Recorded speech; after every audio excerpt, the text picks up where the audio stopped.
All right, and we do want to take you live now to Syria, where One America's Pearson Sharp is there on the ground. Pearson, what's the latest you've learned there? So we want to announce that One America News has an exclusive discovery. We went to Duma today. We got exclusive access, and we were brought into the town of Duma, where the alleged chemical attack happened.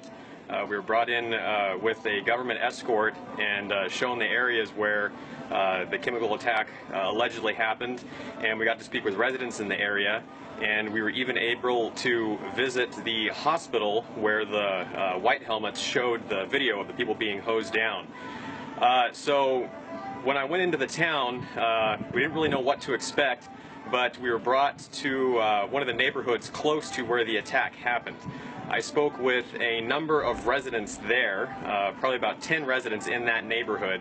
And this is, keep in mind, this is about a block and a half away from where the attack was supposedly happened.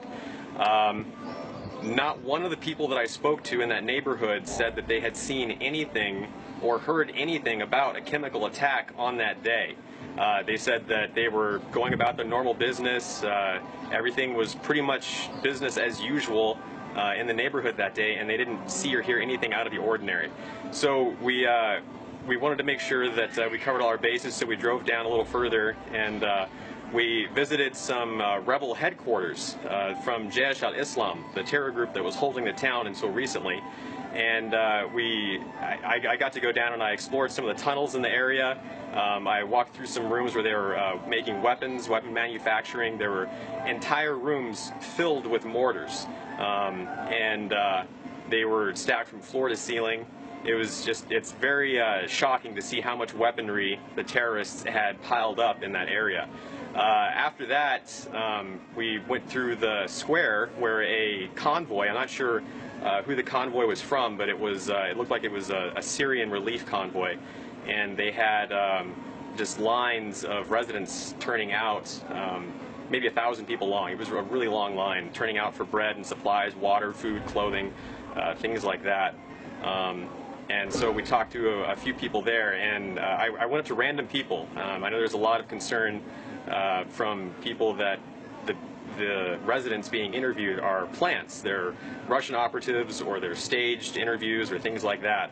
And so we just randomly went up to different people. No one came up to us, and interviewed probably about 30 or 40 people throughout the town.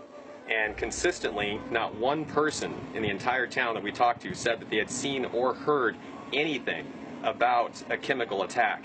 They said that they'd lived there for 15 years, 7 to 15 years, some of them, and so they're longtime residents of the area, and many of them were very close to the site that was allegedly attacked on the day that it was allegedly attacked.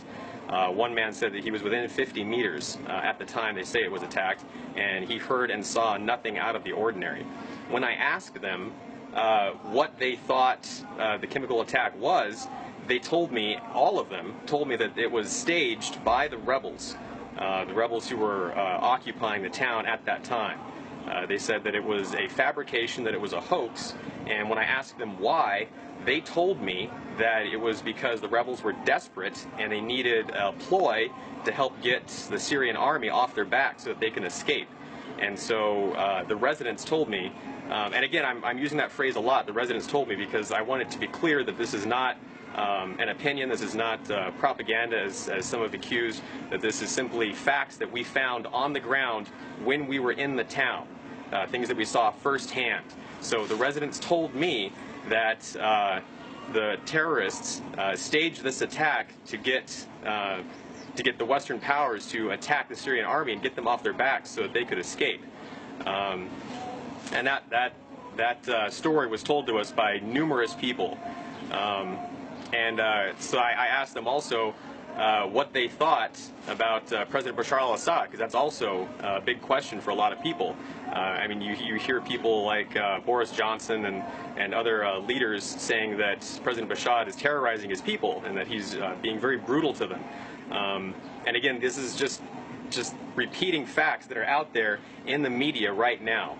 And so when I talked to the people who lived in these towns, they specifically said that they loved Bashar al-Assad. They thought that he was great, and they said that I asked them how they felt about the moderate rebels that they were living under, and they said there's no such thing as moderate rebels. They said that the people that they were living under were starving them to death. One man said that he'd been there for the last 7 years and was being starved to death. His family was starving because the rebels wouldn't give them any food.